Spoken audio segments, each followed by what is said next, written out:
सबको वापस स्वागत है। हमारे चर्च में ऑनलाइन जुड़ने के लिए धन्यवाद। इस विशेष स्थान का एक विशेष हिस्सा होने के लिए धन्यवाद कि हम अपने चर्च परिवार लाइफ चेंजर्स इंटरनेशनल चर्च को बुलाएंगे। यह तुम्हारा परिवार है, यह मेरा परिवार है और भगवान परिवार के बारे में है और वो सभी लोगों को परिवार में रखने के बारे में है। भगवान पिता हैं और हम उसके बच्चे हैं, हम उसके बेटे और बेटियां हैं और भगवान चाहते हैं कि हम लगाए।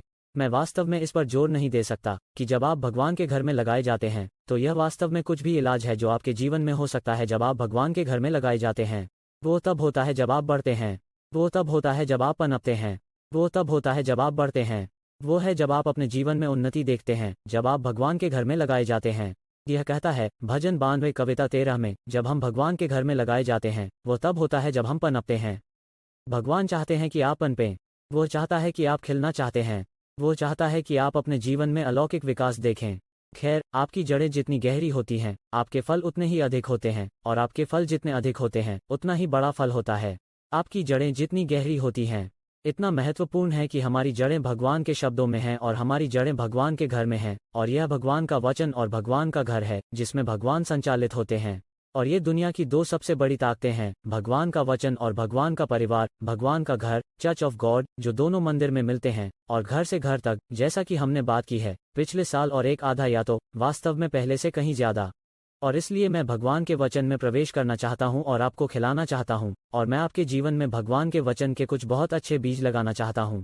और हम उस जगह को लेने जा रहे हैं जहां हमने पिछले हफ्ते छोड़ा था। हम स्वतंत्रता के बच्चों के बारे में बात कर रहे हैं और हम स्वतंत्रता के बच्चे कैसे हैं। रोमियो के अध्याय 8 कविता 15 के आधार पर मैं उस कविता से शुरू करूंगा। एक बार फिर, क्योंकि आपको गुलामी की भावना नहीं मिली है, फिर से डरने की ओर अग्रसर है, लेकिन आपको बेटों और बेटियों के रूप में गोद लेने की भावना मिली है, जिसके द्वारा हम अब्बा पिता को रोते हैं। अभी मुझे इस तरह से प्यार है कि द न्यू अमेरिकन स्टैंडर्ड में यह अनुवाद कहता है, आपको गुलामी की भावना नहीं मिली है। हमें यह जानने की जरूरत है कि हमने क्या प्राप्त किया है और हमें क्या नहीं मिला है, और हमें अस्वीकार करने की आवश्यकता है कि हमें क्या नहीं मिला है और हमें दास्ता की भावना नहीं मिली है, जिससे फिर से डर लग रहा है। इसलिए हमें बंधन को अस्वीकार करने की आवश्यकता है, हमें डर को अस्वीकार करने की जरूरत है, हमें किसी भी चीज को अस्वीकार करने की आवश्यकता है जो हमें दमन करती है और हमारी शक्ति को दूर करने की कोशिश करती है। भगवान हमें देना चाहते हैं, भगवान हमारी शक्तियों को सक्रिय करना चाहते हैं, वो हमें हमारी शक्ति दिखाना चाहता है, हमें हमारी शक्ति प्रकट करता है। वो चाहता है कि हम अपनी शक्ति की खोज करें और फिर उस शक्ति का उपयोग करें जो वो हमारे अंदर रखता है। लेकिन हमें यह महसूस करना होगा कि शैतान उस शक्ति को दूर करने की कोशिश कर रहा है। वो हमें विश्वास के बारे में लूटने की कोशिश कर रहा है कि हमारे पास उस तरह की शक्ति है। यही उत्पीड़न है, यह लोगों को लूटने के लिए है, यह किसी से चोरी करना है, यह किसी को निर्धारित करने की शक्ति रखने या अपने जीवन को नियंत्रित करने से रोकने के लिए है। और भगवान चाहते हैं कि हमारे पास एक महान जीवन बनाने की शक्ति हो, और एक महान घर बनाने के लिए, और एक महान परिवार बनाने के लिए, और एक महान व्यवसाय बनाने के लिए, या जो भी हो आप निर्माण कर रहे हैं। हम सभी अपने जीवन का निर्माण कर रहे हैं या लोगों का निर्माण कर रहे हैं, हम परिवारों का निर्माण कर रहे हैं, हम अपने चर्च का निर्माण कर रहे हैं। यह शारीरिक रूप से निर्माण नहीं कर रहा है, लेकिन आध्यात्मिक रूप से, भावनात्मक रूप से हम हर समय निर्माण कर रहे हैं। हम बिल्डर्स हैं और मुझे पसंद है कि वह क्या कहता है। हमें जो नहीं मिला है वो गुलामी की भावना की गुलामी है, जिससे फिर से डर लगता है, लेकिन आपको गोद लेने की भावना मिली है। भगवान ने आपको बेटों के रूप में हाथ से उठाया है, जिसके द्वारा हम रोते हैं, अब्बा पिता। और वो शब्द बेटा ग्रीक शब्द से आता है कि उस शब्द की परिभाषा में से एक बिल्डर है। बिल्डर, हम बिल्डरों हैं और मुझे प्यार है कि वह क्या कहता है कि हम हैं। मुझे लगता है कि अन्य अनुवादों में से एक, the new American standard Bible के पहले या बाद के अनुवाद के बारे में, यह कहता है कि आपको बेटों और बेटियों के रूप में गोद लेने की भावना मिली है, क्योंकि भगवान हमें स्पष्ट करना चाहते हैं, यह सिर्फ पुरुष, उसके बेटे और बेटियां नहीं हैं। हम इस अर्थ में सभी बेटे हैं कि शब्द वास्तव में बिल्डरों के रूप में अनुवादित है, जहां हम उसका नाम लेते हैं, हम उसकी छवि को सहन करते हैं, हम उसका प्रतिबिंब सहन करते हैं और हम उसका नाम सहन करते हैं। यही हमें भगवान के बेटे और बेटियां बनाता है। हम उसकी छवि को सहन करते हैं, हम उसका नाम सहन करते हैं, हम उसका प्रतिनिधित्व करते हैं। हमारे अंदर उसकी समानता है, उसने हमें अपनी समानता में बनाया। हम उसके नाम के वाहक हैं, हम उसके नाम के वाहक हैं, हम उनके चरित्र के वाहक हैं, हम उनकी क्षमता के वाहक हैं और उनकी शक्ति है। रोमियो के अध्याय 8 कविता 15 में वास्तव में एक बेटा होने का अर्थ है। और इसलिए जब हम स्वतंत्रता के बेटों और बेटियों या स्वतंत्रता के बच्चे होने के बारे में बात करते हैं, तो मैं आपको याद दिलाना चाहता हूं कि हमने पिछले सप्ताह के बारे में क्या बात की थी। मैंने आपको कई चीजें दी जो स्वतंत्रता के बच्चों की विशेषता है। नंबर 1, स्वतंत्रता के बच्चे निडर होकर रहते हैं। नंबर 2, स्वतंत्रता के बच्चे साहसपूर्वक पूछें। नंबर 3, स्वतंत्रता के बच्चे स्वतंत्र रूप से प्राप्त करते हैं। संख्या 4, स्वतंत्रता के बच्चे, वे खुशी से चलते हैं। 5 नंबर, स्वतंत्रता के बच्चे आत्मविश्वास से व्यवहार करते हैं। नंबर 6, स्वतंत्रता के बच्चे, वे जल्दी उठते हैं, है ना? जब आप गिर गए तो आपको उठने की ज़रूरत है। जल्दी उठो क्योंकि आप भगवान की धार्मिकता हैं और के बच्चे बुद्धिमानी से चुनते हैं। हमारे पास मसीह का मन भगवान के बेटे और बेटियों के रूप में है। हमारे पास मसीह का मन है और इसलिए हम बुद्धिमानी से चुन सकते हैं। जब जीवन के विकल्पों का सामना करना पड़ता है, चुनने की शक्ति सबसे बड़ी शक्तियों में से एक है और सबसे बड़ी स्वतंत्रता में से एक है। हमारे पास है पसंद की स्वतंत्रता, चुनने की स्वतंत्रता। और हम भगवान के बेटे और बेटियों के रूप में बुद्धिमानी से चुनने के लिए मिलता है क्योंकि हमारे पिता हमेशा इस शब्द के साथ हमसे बात कर रहे हैं। हमारे पिता हमेशा हमसे बात करते हैं, हमारे दिल में उसकी आत्मा, और हमारे पिता हमेशा अपनी आत्मा से हमारा नेतृत्व करते हैं। और हम अब एक बड़ा जीवन और एक बड़ा परिवार बनाने के लिए मिलता है जितना आपने कभी कल्पना की है, एक बड़ा चर्च जो आपने कभी कल्पना की है। हम बिल्डर्स हैं, हम बेटे और बेटियां हैं। हम बाहर जा रहे हैं और हमें और अधिक लोगों को बचाया जा रहा है। लेकिन जितना अधिक हम प्रतिबिंबित करते हैं हम मसीह में कौन हैं और हम भगवान के बेटे और बेटियों के रूप में कौन हैं, उतना अधिक प्रभाव और अधिक प्रभाव जो हमारे पास अन्य लोगों के जीवन में होगा। इसलिए मैं चाहता हूं कि आप स्वतंत्रता की संतान होने की विशेषताओं, भगवान के बेटे और बेटियां होने की विशेषताओं को समझें। मेरे पास वास्तव में 7 और चीज़ें हैं जो हमारे पास 7 में जोड़ने के लिए थीं। मैं सभी 7 के माध्यम से नहीं जाऊंगा। मुझे यकीन है कि हमारे पास आज के समय है, लेकिन हम समय के साथ उनके माध्यम से जाएंगे। लेकिन मैं स्वतंत्रता के बच्चों को चुनना और निर्माण करना चाहता हूं, और इसका क्या अर्थ है? क्योंकि एक और चीज़ जो स्वतंत्रता के बच्चे करते हैं, स्वतंत्रता के बच्चे हैं दूसरों के साथ दयालु व्यवहार करते हैं। स्वतंत्रता के बच्चे दूसरों के साथ व्यवहार करें। कृपया मैं चाहता हूं कि आप कोलोसियों के अध्याय 3 कविता 12 में शास्त्र के इस मार्ग में देखें। वो कहता है, इसलिए भगवान के चुनाव के रूप में पवित्र और प्रिय, निविदा दया और दयालुता पर डालते हैं। वे कहते हैं, और विनम्रता और नम्रता और लंबे समय तक पीड़ा, एक दूसरे के साथ और एक दूसरे को क्षमा करते हुए। अगर किसी को दूसरे के खिलाफ शिकायत है, यहाँ तक कि मसीह ने आपको माफ़ कर दिया, यहाँ तक कि भगवान के रूप में भी आपको माफ़ कर दिया, या भगवान ने आपको मसीह में माफ़ कर दिया, इसलिए भी आप करते हैं। और मुझे यह मार्ग पसंद है क्योंकि वह चुनाव के रूप में कहता है, जैसा कि अपनाया गया है, चुने हुए लोगों के रूप में, भगवान के अपने बेटे और बेटियों के रूप में, हमारे पास निविदा, दया और करुणा करने का अवसर है। वो कहता है पद 12 में, वो कहता है, निविदा दया और दयालुता पर डाल दिया। दयालुता वह शब्द है जो कुछ अनुवादों में करुणा के रूप में अनुवादित है, लेकिन दयालुता, मैं आपको बताना चाहता हूँ, मैं दयालुता के बारे में एक पल के लिए आपसे बात करना चाहता हूँ क्योंकि दयालुता इतनी बार अनदेखी की जाती है। दयालुता को इतनी बार सराहना की जाती है। मैं वास्तव में दयालुता के बारे में कुछ बातें कहना चाहता हूँ। मैं यह कहना चाहता हूँ कि दयालुता कभी गलत नहीं होती है। नंबर 1, दयालुता की सराहना की जाती है और हमें इसकी सराहना करने की आवश्यकता है। और दयालुता हमारे डीएनए में है। दयालुता हमारे डीएनए में है। दयालुता हमारे डीएनए में है। दयालु होने का मतलब क्या है? किसी के साथ प्यार करने के लिए, प्रेमपूर्ण दयालुता के साथ, करुणा के साथ, समझ के साथ, सहानुभूति के साथ। यह सब दयालुता में लपेटा हुआ है। वास्तव में भगवान कहते हैं, यह उसकी दयालुता है जो हमें पश्चाताप करने की ओर ले जाती है, और दयालुता आपके डीएनए में है। और टाइटस चैप्टर 3 श्लोक 3, उन्होंने कहा, क्योंकि हम खुद एक बार मूर्ख अवज्ञाकारी थे, धोखा दिया जा रहा था, विभिन्न अभिलाषाओं और सुखों की सेवा करते थे, द्वेष और ईर्ष्या में रहते थे, घृणित और एक दूसरे से नफरत करते थे। वो कहता है, लेकिन जब भगवान की दयालुता और प्रेम मनुष्य के प्रति हमारा उद्धारकर्ता प्रकट हुआ, धार्मिकता के कामों से नहीं जो हमने किया है, लेकिन उसकी दया के अनुसार, उसने हमें पवित्र आत्मा के नवीकरण की धुलाई के माध्यम से बचाया। कविता 4 पर वापस जाना चाहते हैं, जहां वह कहता है, लेकिन जब भगवान की दयालुता और प्रेम मनुष्य के प्रति हमारा उद्धारकर्ता धार्मिकता के कामों से नहीं बल्कि उसकी दया के अनुसार दयालुता प्रकट हुई। दयालुता के बारे में कुछ है, यह भगवान की प्रकृति में है, और दयालुता के बारे में कुछ है, ऐसा प्रतीत होता है। यह प्रकट होने के लिए है, यह दिखाने के लिए है, यह सिर्फ तुम्हारे अंदर महसूस करने के लिए नहीं है, यह दिखाने के लिए है, यह प्रकट होने के लिए है। भगवान चाहते हैं कि दयालुता प्रकट हो। भगवान की दयालुता थी, भगवान की दयालुता दिखाई दी, और इसी तरह हमने दयालुता के कारण बचाया। मुझे लगता है कि दयालुता को अक्सर अनदेखा किया जाता है क्योंकि हमें लगता है कि यह एक है, यह कमजोरी का एक रूप है। हमें लगता है कि यह दयालुता कमजोरी है। हम वास्तव में दयालुता कमजोरी नहीं है। दयालुता ताकत है, कोई भी गुस्सा हो सकता है। बाइबल कहती है, एक सौम्य उत्तर क्रोध को दूर करता है, लेकिन कठोर शब्द क्रोध को उकसाते हैं। कोई भी नाराज हो सकता है, कोई भी अपने शीर्ष को उड़ा सकता है, कोई भी अपने गुस्से और ओवरबॉयल को उड़ा सकता है, लेकिन यह एक विकल्प है, भगवान के बेटे या बेटी के रूप में दयालु होना। हमें निर्दयी होने का क्या कारण है? मुझे लगता है कि हमें निर्दयी होने का कारण क्या है, हमें एक निश्चित तरीके से इलाज किया गया था और हमें लगता है कि मुझे उस व्यक्ति का इलाज करने की ज़रूरत है जिस तरह से मुझे अभी इलाज किया गया था। हम क्रोध में प्रतिक्रिया करते हैं, हम भावुक भावनाओं के साथ प्रतिक्रिया करते हैं, और हमें एक पल के लिए खुद को धीमा करने की ज़रूरत है और खुद की जांच करें और सुनिश्चित करें कि दयालुता क्या है हमारे रवैये से बाहर आ रहा है। दयालुता हमारे शब्दों से बाहर आ रही है, न कि सिर्फ शब्द में, बल्कि हमारी आत्मा में भी कि यह वास्तव में से आ रहा है। यह शब्द नहीं है, एक बात और रवैया जो एक और है, लेकिन हमारे शब्द और हमारे दृष्टिकोण सिंक में हैं, वे एक हैं।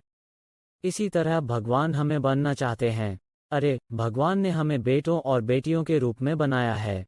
वो हमारे लिए ऐसा ही रहा है, इसलिए हम दूसरों के प्रति ऐसा तरीका हो सकते हैं। दयालुता कभी गलत नहीं होती है, यहाँ तक कि जब आपको दृढ़ होना है, भले ही आपको किसी को सही करना है या कुछ सही करना है या खुद का बचाव करना है या खुद की रक्षा करना है, फिर भी दयालुता है, यह किया जा सकता है। अभी भी दयालुता की भावना है जिसमें आप काम कर सकते हैं। मुझे यह मिलता है, ऐसी स्थितियां होती हैं जब आप बस अपने पलटा से प्रतिक्रिया करते हैं और आप लड़ाई या उड़ान कोर्टिसोल, उड़ान या लड़ाई हमारे दिमाग में एंजाइम से प्रतिक्रिया करते हैं, जिससे हमें क्षणिक शक्ति और ऊर्जा होती है जो हमें करने की ज़रूरत होती है। लेकिन अधिकांश जीवन लड़ाई या उड़ान में नहीं रहता है। अधिकांश जीवन जीवित रहता है, प्रतिबिंबित रूप से। हमारे पास चीज़ों पर प्रतिक्रिया करने का समय है। हमारे पास इस बारे में सोचने का समय है कि हम किसी के साथ कैसे व्यवहार करना चाहते हैं। हमारे पास एक स्थिति का जवाब देने का समय है। सोशल मीडिया पोस्ट का जवाब दें, किसी ऐसी चीज़ का जवाब देने के लिए जो किसी ने हमें कहा है कि वो निर्दयी है या वो क्रूर है या हमारी पीठ के पीछे हमारे बारे में बात की है। हम अभी भी दयालु हो सकते हैं। हमें अपने आप को उस स्तर तक कम करने की आवश्यकता नहीं है जो उन्होंने किया है। हमें खुद को ऊपर उठाने की ज़रूरत है क्योंकि हम स्वर्गीय स्थानों में मसीह के साथ बैठे हैं और हमारे दिल में हमारी जीभ और दयालुता पर दया है। हमारे डीएनए में दयालुता। कभी कभी यह महसूस करने में विफलता है कि हमें दयालु होने से रोक रहा है। आपको इस तथ्य को समझना और जागृत होना पड़ा कि जितना बड़ा आपके अंदर रहता है, ग्रेटर वो है जो आप में है कि वो दुनिया की तुलना में है। और आपके अंदर रहने वाले भगवान की आत्मा है और भगवान दयालु है। मुझे पसंद है कि डेविड क्या कहता है या डेविड के बारे में फर्स्ट क्रॉनिकल्स अध्याय 19 कविता 2 में क्या कहता है। फिर डेविड ने कहा, मैं नाहाश के पुत्र हनून को दयालुता दिखाऊंगा क्योंकि उनके पिता ने मुझे दयालुता दिखाई थी। डेविड किस शक्तिशाली वास्तविकता में रहते थे और अंदर चले गए थे। उन्होंने कहा, मैं हनून को दयालुता दिखाऊंगा जो नाहाश का बेटा है क्योंकि उनके पिता ने मुझे दयालुता दिखाई थी। तब दाऊद ने अपने पिता के विषय में उसे शांति देने के लिए दूत भेजे। और दाऊद के दास अम्मोन देश में हानून के पास आकर उसे शांति देने के लिए आए। क्यों? क्योंकि डेविड प्रतिबिंबित कर रहा था और डेविड दयालुता में प्रतिक्रिया कर रहा था क्योंकि उसके साथ दयालुता की गई थी। मुझे इफिसियों के अध्याय 4 कविता 31 में क्या कहना पसंद है, सभी से छुटकारा पाएं, कड़वाहट और क्रोध, चिल्लाहट और बदनामी, हर प्रकार के द्वेष के साथ। और पद 32, दयालु और निविदा बनो, एक दूसरे के प्रति दयालु और निविदा दिल से बनो। मुझे यह पसंद है, एक दूसरे को दयालु और निविदा दिल से क्षमा करें, जैसे मसीह में। भगवान ने भी आपको माफ़ कर दिया है। भगवान ने आपको माफ़ कर दिया कि यह वास्तव में क्या कहता है, उसने माफ़ कर दिया है जो एक भूतकाल शब्द है। उसने तुम्हें माफ़ कर दिया। यह किया जाता है। भगवान आपको माफ़ नहीं करने जा रहे हैं। जब आप माफ़ कर देते हैं तो यह सोचने का एक पुराना वाचा तरीका है। इस तरह यह कानून के तहत था कि जब तक आपने पहले माफ़ नहीं किया तब तक आपको माफ़ नहीं किया जा सकता था। लेकिन नई वाचा के तहत पूरी तरह से विपरीत है। हमें माफ़ करने का अधिकार है क्योंकि भगवान ने हमें पहले ही माफ़ कर दिया है। हम माफ़ कर सकते हैं क्योंकि हमें माफ़ कर दिया गया है। हम क्षमा करने के लिए माफ़ नहीं करते हैं। वो वैधिवाद है जो माफ़ी खरीद रहा है। इस तरह यीशु ने क्या कहा था? लेकिन यीशु ने कहा था कि कानून को पूरा करने के लिए। उन्होंने यह नहीं कहा कि उनके खून में नई वाचा कानून या नई वाचा बनाने के लिए। उन्होंने कहा कि क्योंकि वो उन लोगों से बात कर रहा था जो कानून के अधीन थे और वो उस कानून को पूरा कर रहा था जो उसने कहा था, जब तक कि आप अपने भाई को माफ़ नहीं करते, तब तक आपका स्वर्गीय पिता आपको क्षमा नहीं करेगा। हाँ, कानून के तहत आपको माफ़ नहीं किया जा सकता है, जब तक कि आपने पहले माफ़ नहीं किया था, लेकिन अनुग्रह के तहत भगवान हमें पहले माफ़ कर देता है। जैसा कि यह कविता कहती है, कविता 32 में, एक दूसरे के प्रति दयालु और कोमलता से दिल बनो, एक दूसरे को क्षमा करें जैसे मसीह, भगवान, आपको क्षमा कर दिया। ओह, मुझे वो पसंद है। मुझे लगता है कि बेरेन बाइबल में यह कहता है, जैसे मसीह भगवान ने आपको माफ़ कर दिया था। यह पहले से ही हो चुका है। उसने आपको पहले ही माफ़ कर दिया था। तो अब आपको माफ़ कर दिया गया है। अब हम माफ़ कर सकते हैं। अब आपके पास माफ़ करने की शक्ति है। जो लोग नहीं सोचते कि उन्हें माफ़ कर दिया गया है, वे माफ़ नहीं करते हैं। एक बार जब आप जानते हैं कि आपको माफ़ कर दिया जाता है, तो माफ़ करना आसान होता है। तो यह दूसरी बात होगी कि मुझे आज आपसे भगवान के बेटों और बेटियों, स्वतंत्रता के बच्चों के बारे में कहना होगा। स्वतंत्रता के बच्चे दूसरों के साथ दयालु व्यवहार करते हैं। नंबर 1, स्वतंत्रता के बच्चे आसानी से माफ़ कर दो। नंबर 2, आप पिछले रविवार को सभी 7 चीज़ों को नोटिस करते हैं। वे सभी हैं, मुझे नहीं पता, क्रिया विशेषण या जो भी शब्द अंत में एक एल और ए वाई के साथ है, विशेषण और क्रिया विशेषण, यह वर्णन करने के लिए कि हम कैसे जीना है, हम निडर होकर रहते हैं, है ना? हमने साहसपूर्वक पूछा, है ना? हम स्वतंत्र रूप से प्राप्त करते हैं, है ना? स्वतंत्रता के बच्चे यही करते हैं। आपको अपना मन बनाना होगा। मैं आज आज़ादी से प्राप्त करने जा रहा हूँ भगवान की सभी प्रतिज्ञाएं। मैं आज आज़ादी से प्राप्त करने जा रहा हूँ मेरी चिकित्सा। मैं आज आज़ादी से प्राप्त करने जा रहा हूँ मेरी सफलता। मैं आज स्वतंत्र रूप से प्राप्त करने जा रहा हूँ भगवान की अच्छाई। मैं आज स्वतंत्र रूप से प्राप्त करने जा रहा हूँ भगवान की दयालुता। वे सभी चीज़ें हैं कि हम इस जीवन को कैसे करने जा रहे हैं। हम इस जीवन को कैसे जीने जा रहे हैं। यह वास्तव में स्वतंत्रता के बच्चों के रूप में कैसे जीना है। और हमें आसानी से माफ़ करने का अधिकार दिया गया है। हमें दूसरों के साथ दयालु व्यवहार करने का अधिकार दिया गया है। हमें आसानी से दूसरों को माफ़ करने का अधिकार दिया गया है। लड़का, माफ़ी एक महत्वपूर्ण है जिसे हमें व्यायाम करने की आवश्यकता है। यह जानकर शुरू होता है कि हमें भगवान द्वारा माफ़ किया जाता है। देखो कि यह वहाँ क्या कहता है। इफिसियों के पद 32 में फिर से यह कहता है कि उसने हमें पहले ही माफ़ कर दिया था। उन्होंने कहा कि एक दूसरे के प्रति दयालु रहें, एक दूसरे को क्षमा करें, जैसे भगवान में, जैसे मसीह में भगवान ने भी आपको क्षमा किया है। भगवान आपको माफ़ नहीं करते क्योंकि आप पर्याप्त माफ़ी मांगते हैं। भगवान आपको माफ़ नहीं करते क्योंकि आपने पर्याप्त किया है, बदल रहा है और पश्चाताप और जीवित है, काफ़ी पवित्र है। भगवान आपको मसीह में क्षमा करते हैं। मसीह में उन्होंने आपको क्षमा कर दिया है। भूतकाल, उसने हमें माफ़ कर दिया है। यह पहले से ही हो चुका है। यह पहले से ही समाप्त हो चुका है। आप पहले से ही माफ़ कर चुके हैं। अब अपने आप को आसानी से माफ़ कर दो और दूसरों को आसानी से माफ़ कर दो।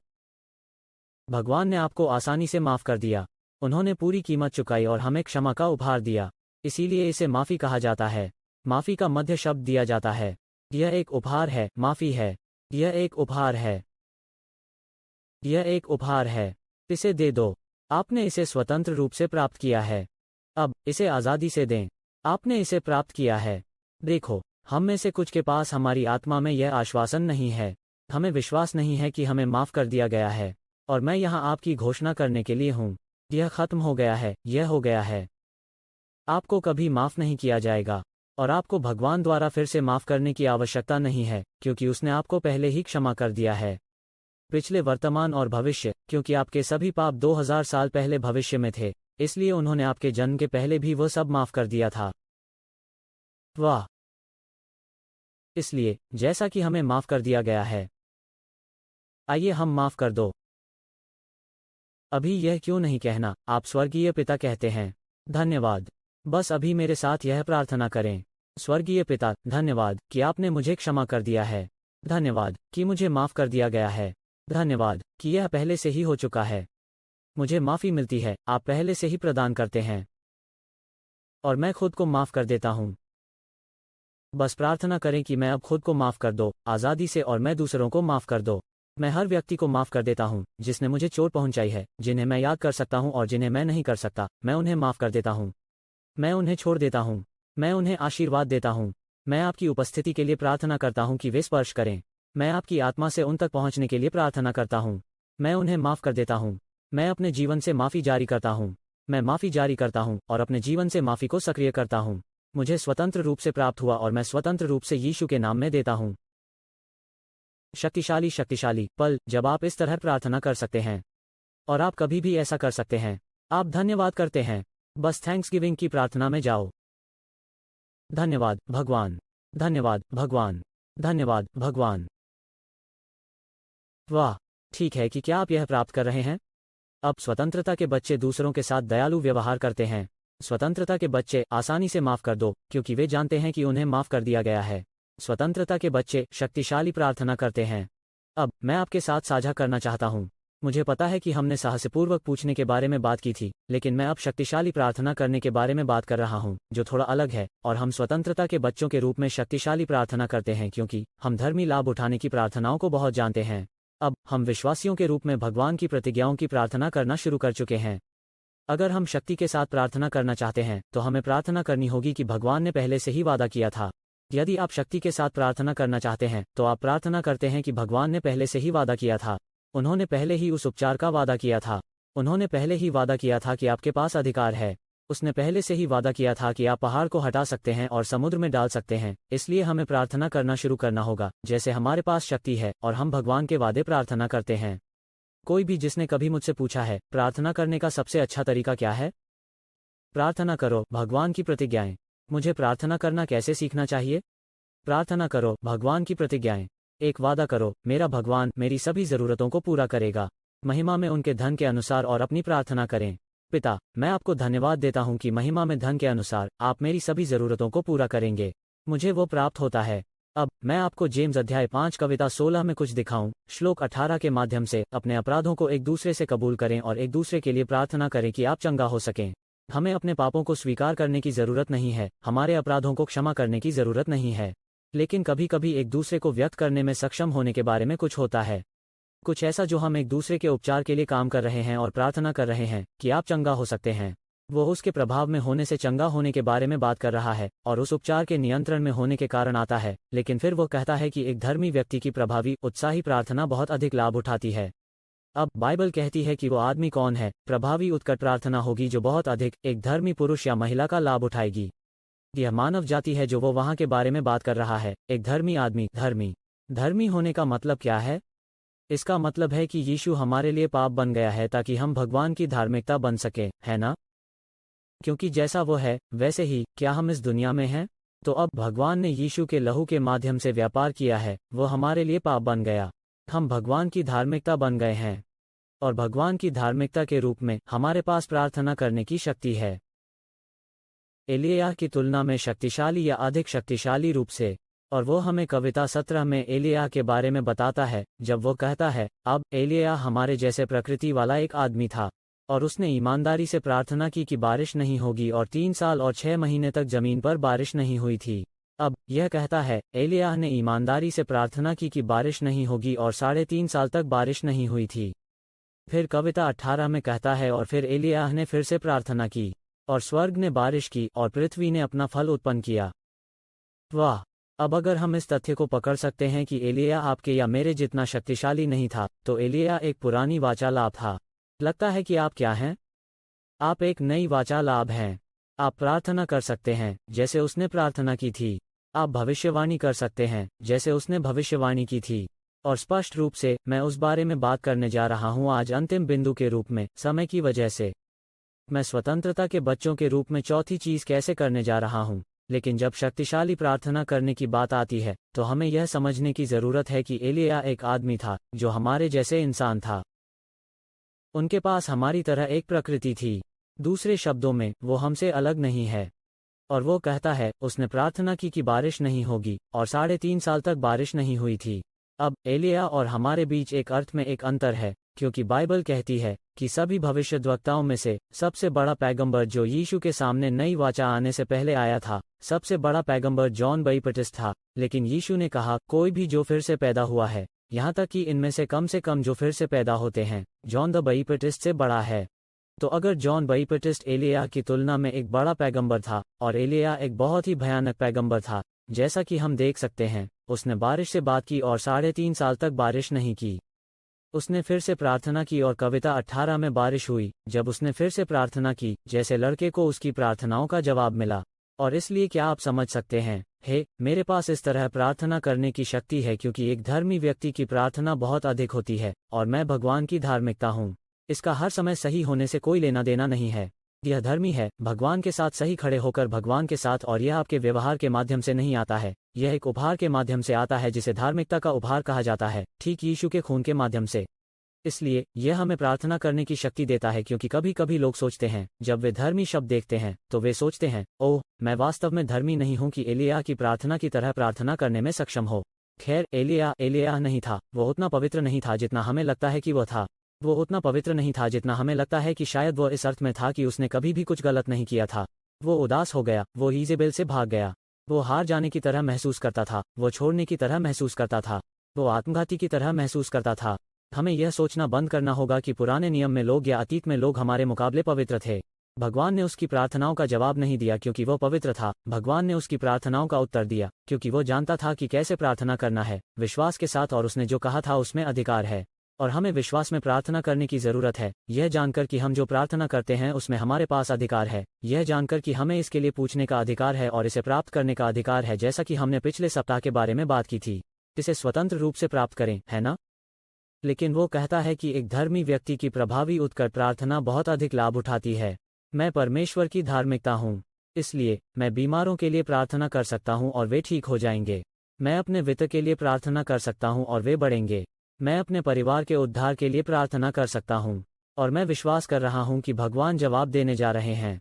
हम शक्तिशाली प्रार्थना कर सकते हैं क्योंकि हम स्वतंत्रता के बच्चे हैं। स्वतंत्रता के बच्चे। स्वतंत्रता के बच्चे दूसरों के साथ व्यवहार करते हैं। स्वतंत्रता के बच्चे आसानी से माफ कर दो। स्वतंत्रता के बच्चे शक्तिशाली प्रार्थना करते हैं।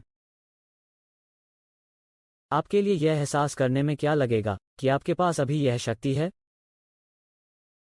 आपके लिए असहाय प्रार्थनाओं और निराशाजनक और प्रार्थनाओं की प्रार्थना करने से दूर होने के लिए क्या लगेगा, जो शायद, हे भगवान, यदि आप कर सकते हैं, और यदि आप करेंगे, यदि आप कर सकते हैं। रुको, मीली मुंह से प्रार्थना करना बंद करो जैसे आपको पूछने का अधिकार नहीं है। बाइबल कहती है कि आपके पास नहीं है क्योंकि आप नहीं पूछते हैं। बाइबल कहती है कि हम यीशु के नाम में पिता के पास जा सकते हैं और वो हमें जो कुछ भी पूछेंगे वो हमें देगा। बाइबल कहती है, यदि दो किसी चीज के बारे में सहमत होंगे तो वे पूछते हैं, यह उनके लिए किया जाएगा। बाइबल कहती है कि जब आप प्रार्थना करते हैं तो विश्वास करें कि आपने इसे प्राप्त किया है और यह आपको दिया जाएगा। मुझे मार्क 11:24 में वो जो कहता है उससे प्यार करता हूँ। आइए हम एक पल के लिए वहां देखें। उन्होंने कहा, जब आप प्रार्थना करते हैं तो यहाँ शक्ति है।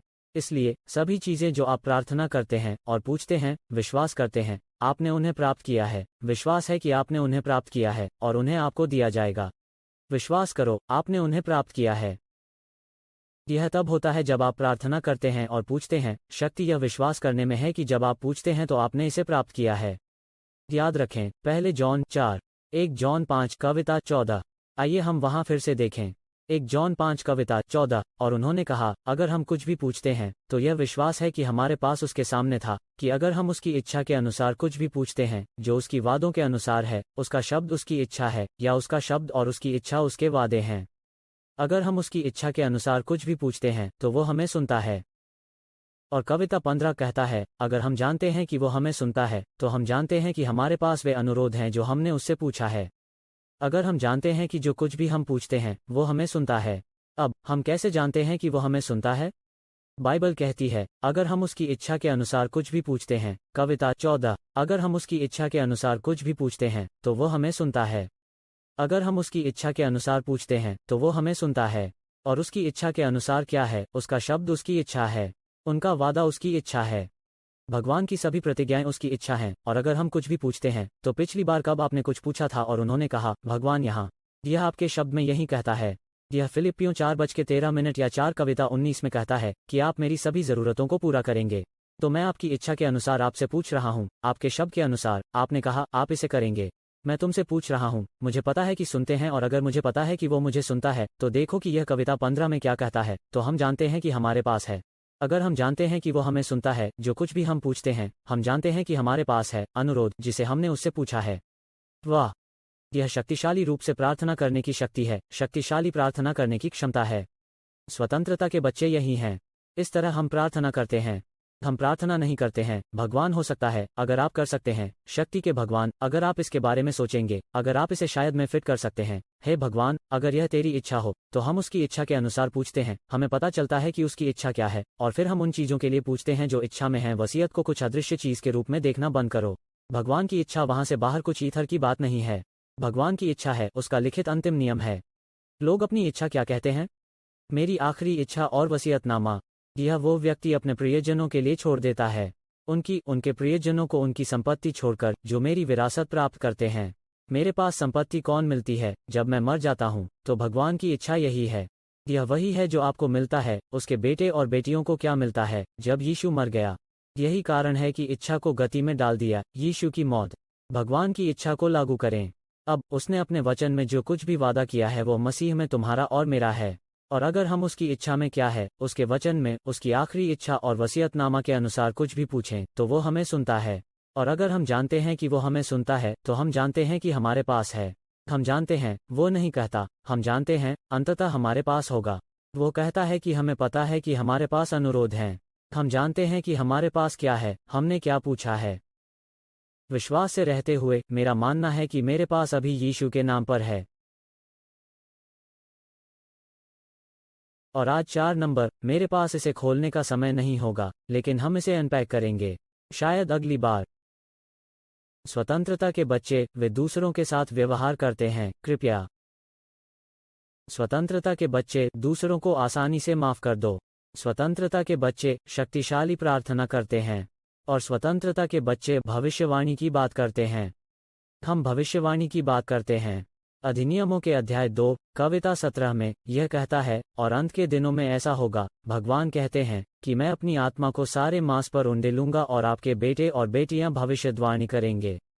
भविष्यवाणी करने का क्या अर्थ है? भविष्यवाणी करने का अर्थ है आगे बोलना।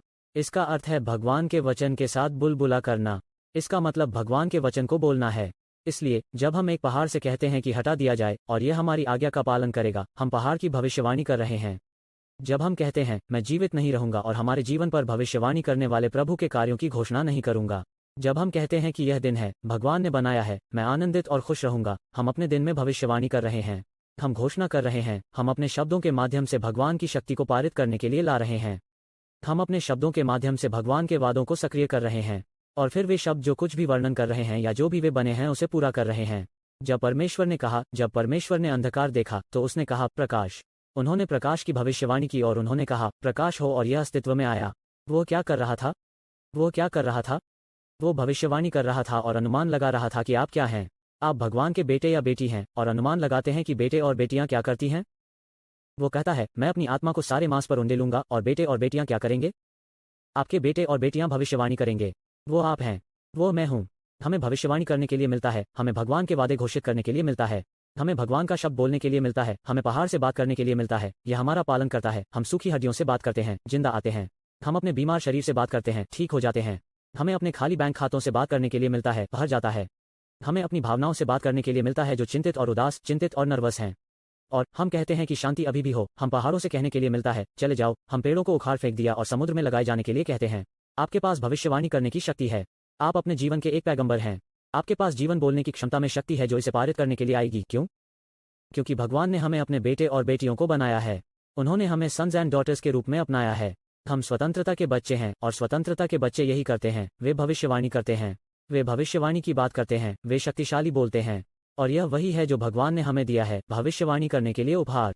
कोई भी भविष्यवाणी कर सकता है, बाइबल कहती है, क्योंकि आप और मैं भगवान के बेटे और बेटियां हैं। मैं समय से बाहर हूं, लेकिन हम इसे लेने जा रहे हैं। आप भगवान के कुछ वादों को पकड़ लेते हैं, आप उनके लिए पूछते हैं, और फिर आप उन्हें यीशु के नाम में भविष्यवाणी करते हैं, और आप अपने जीवन में चीजें देखते हैं। जब आप इस बारे में बात करना शुरू करते हैं कि आपका दिन कितना अच्छा होगा, घोषित करें, मेरा दिन पहले से कहीं बेहतर होने वाला है। धर्मी का मार्ग सुबह की रोशनी की तरह है, यह पूरे दिन तक उज्जवल और उज्जवल हो जाता है। आप इस तरह बात करना शुरू करते हैं, आपका दिन बदलने वाला है, आपका जीवन बदलने वाला है, आपकी परिस्थितियां बदलेगी जब आप बोलते हैं, भविष्यवाणी करते हैं। यह पास करने के लिए आ रहा है। अस्तित्व में भगवान के वादे बोलो, उन चीजों को बुलाएं जो नहीं थे जैसे वे थे, और वे होंगे जैसा कि आपने कहा था, वे होंगे। हम एक बात का फैसला करेंगे और वे होंगे। यदि आप आज देख रहे हैं और आपने यीशु मसीह को कभी नहीं मिला है, तो डिक्री करने वाली पहली बात यह है कि प्रभु आप मेरे उद्धारकर्ता हैं, यीशु आप मेरे उद्धारकर्ता हैं। मेरा मानना है कि आप मेरे पापों के लिए मर गए और मरे हुओं में से जी उठे। अभी क्या आप मेरे साथ प्रार्थना करेंगे अगर आप सुनिश्चित नहीं हैं कि आप मरने पर स्वर्ग जा रहे हैं, लेकिन आप सुनिश्चित करना चाहते हैं? मेरे साथ जोर से इस प्रार्थना की प्रार्थना करें। स्वर्गीय पिता, बस प्रार्थना करो। स्वर्गीय पिता, मैं यीशु मसीह को अपने उद्धारकर्ता और भगवान के रूप में प्राप्त करता हूँ। बस कहता हूँ कि मैंने यीशु मसीह को अपने उद्धारकर्ता और भगवान के रूप में प्राप्त किया। मेरा मानना है कि यीशु मेरे पापों के लिए मर गया और मृतकों में से गुलाब। चलो प्रार्थना करो कि इस क्षण से आगे मैं भगवान का बच्चा हूँ। आमीन। यह इतना आसान है। यदि आप उस प्रार्थना की प्रार्थना करते हैं तो क्या आप मेरे पास पहुंचेंगे और मुझे बताएं कि आज आपका दिन था कि आपने यीशु मसीह को अपने उद्धारकर्ता और प्रभु के रूप में प्राप्त करने की प्रार्थना की थी। आपके पास स्वर्ग में एक भविष्य है। आप सभी अनंत काल के लिए वहां होने जा रहे हैं। और इसलिए मैं आपको यहां देखने के लिए इंतजार नहीं कर सकता, या आपको निश्चित रूप से वहां देखने के लिए इंतजार नहीं कर सकता। हम एक दूसरे को देखने जा रहे हैं। मुझे बताइए, मुझे आपके लिए एक विशेष उपहार मिला है। The power of a new life एक किताब है। आप दुनिया में कहीं भी मुफ्त में डाउनलोड कर सकते हैं। यह आपके लिए मेरा उपहार है, बिल्कुल मुफ्त। इसे प्राप्त करें और हमें अभी लगाया जाए और हर कोई लगाए रहें, जुड़े रहें और हम अपने जीवन को विकसित करते हुए देखें। और आइए हम देखते हैं कि हमारे जीवन वो सब कुछ बन जाते हैं जो भगवान ने वादा किया था, वे बन जाएंगे। आप स्वतंत्रता के बच्चे हैं। आप स्वतंत्रता के बेटे या बेटी हैं। अब इस तरह से जीते हैं। मैं तुमसे प्यार करता हूं और मैं आपको हमारी अगली सेवा में देखूंगा। भगवान भला करे।